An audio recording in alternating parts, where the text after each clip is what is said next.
Ini suatu kisah pertemuan terakhir. Jadi nih ya, aku dapat kisah seram dari seorang wanita di Facebook. Namun yang mengalami kejadiannya bukan mbak ini, melainkan suaminya. Kita sebut saja nama suami mbak ini dengan nama Anton. Nah, kejadiannya terjadi pada tahun 2000. Pada awal-awal si Anton ini pindah dari Jawa ke Kalimantan. Si Anton ini tinggal di rumah dinas bersama temannya. Kita sebut saja temannya itu Agus. Rumah dinas ini ya kan berupa rumah panggung dari papan dan bentuknya itu memanjang. Dan rumahnya ini terdiri dari 5 kamar saja. Anton bersama Agus ini menempati kamar yang paling ujung ya kan. Tiap kamar ini ditempati oleh 2 orang saja, tanpa adanya ruang tamu juga ruang tengah. Nah, Agus ini kan jarang sekali ada di rumah ini karena sering keluar gitu.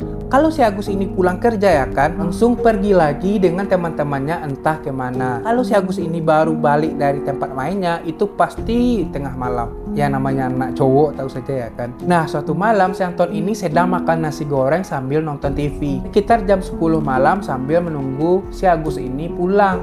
Karena kunci rumah ini tinggal 1 ya kan. Jadi terpaksa Anton yang pegang dan bertugas membukakan pintu gitu. Nah, tiba-tiba nih ya, pintu diketuk dari luar keras sekali. Anton pun bergegas lah membukakan pintunya. Begitu pintunya dibuka ya kan, alangkah kagetnya. Rena yang datang bukan Agus melainkan pocong. Wajahnya masih penuh kapas dan kain kafannya kotor dengan tanah. Anton pun yang kaget akan refleks dong membaca doa. Tahu nggak kalian doa apa yang dibaca sama Anton?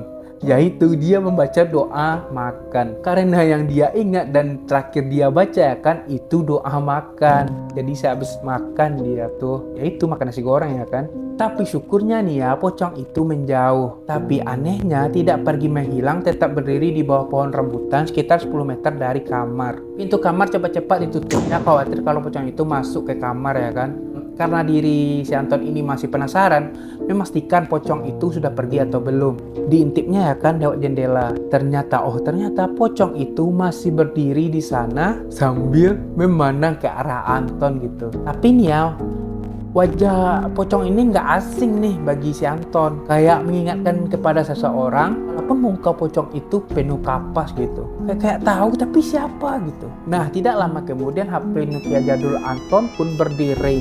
Ternyata dari kawannya si Agus yang mengabarkan tidak pulang pada malam itu karena ada lembur di kantor. Jadi agak berjarak lah tempat tinggal mereka dari kantor itu. Malam itu pun terasa sunyi dan sepi. Karena beberapa kamar kosong karena ada hari kejepit gitu. Yaitunya hari raya Nyepi pas hari Jumat. Sedangkan ya Sabtu sama Minggu memang libur gitu. Jadi sebagian penghuni kamar pada pulang kampung. Berarti cuma si Anton doang di situ. Si Anton ini lupa entah berapa lama pocong itu masih berdiri di sana. Syukurnya si Anton pun langsung tertidur begitu saja pada malam itu. Beberapa hari kemudian si Anton ini mendapatkan kabar kalau Arif yang tinggal di kamar sebelah sudah meninggal dunia 3 hari yang lalu karena kecelakaan dalam perjalanan pulang kampung. Yaitu karena kecelakaannya itu ditabrak bis antar kota. Nah, si Anton pun langsung nih ini teringat pocong yang kemarin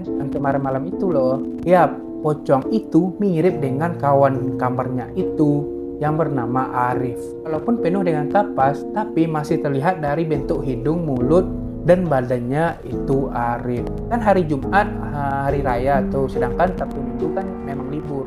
Jadi si Arif ini memang sudah dari hari Kamis sore pulang kampung. Dan ternyata dalam perjalanan pulang kampung itulah dia ditabrak bis.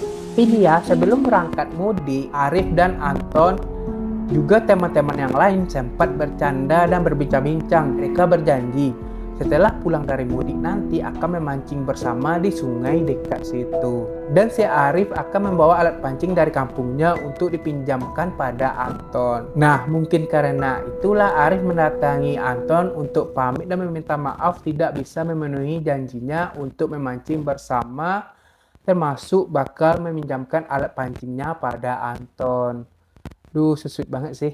Tapi syukurnya nih ya, alhamdulillahnya hanya sekali itu saja dia datang dalam bentuk pocong. Setelahnya tidak pernah datang lagi, bahkan lewat mimpi pun tidak pernah. Semoga arwahnya diterima di sisi Yang Maha Kuasa, diampuni dosa-dosanya dan diberi tempat yang terbaik di sisinya. Amin. Bye-bye.